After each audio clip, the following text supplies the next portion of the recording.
నిజామాబాద్ ప్రజలు తనపై చూపిన ఆదరణతో ప్రజలపై మరింత బాధ్యత పెరిగిందని కాంగ్రెస్ పార్టీ అభ్యర్థి జీవన్ రెడ్డి అన్నారు. సోమవారం జరిగిన లోక్సభ ఎన్నికల్లో ప్రజలు మత విద్వేషాలకు లోనవ్వకుండా సామరస్యాన్ని చాటారన్నారు. ఎన్నికల సమయంలో ప్రజలకు ఇచ్చిన హామీలు తనను గెలిపిస్తాయని ధీమా వ్యక్తం చేశారు. టీఆర్ఎస్ అసెంబ్లీ ఎన్నికల్లో చతికిల పడి వాళ్ళు ఉనికి కాపాడుకోవడానికి ప్రయత్నం చేస్తారని చెప్పారు.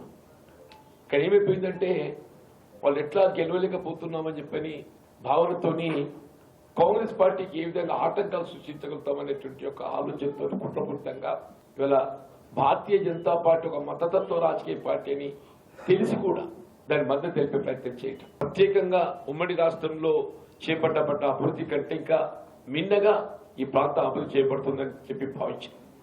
అన్నాడు అధికారంలో ఉన్న రాష్ట్ర ప్రభుత్వం టీఆర్ఎస్ఏ కానివ్వండి, కేంద్రంలో అధికారంలో ఎన్డీఏ కానివ్వండి కానీ చెప్పట్టున్న రెండు కూడా కేంద్ర రాష్ట్ర ప్రభుత్వం నిజామాబాద్ అనేటువంటి ఒక ఈ పార్లమెంటరీ నియోజకవర్గం ఈ ప్రాంతాన్ని పూర్తిగా నిర్లక్ష్యం చేయటము, ఎన్నికలు ఏదైతే ప్రతి ఓటర్ ఏదైతుందో ఆలోచింపచేయడం జరిగింది. అంటే ఈ పార్లమెంట్ ఎన్నిక రిజల్ట్ మేము ఆశించిన ఫలితం పొందడం ఒక అంశం. 100% we are going to win with over 1 lakh majority.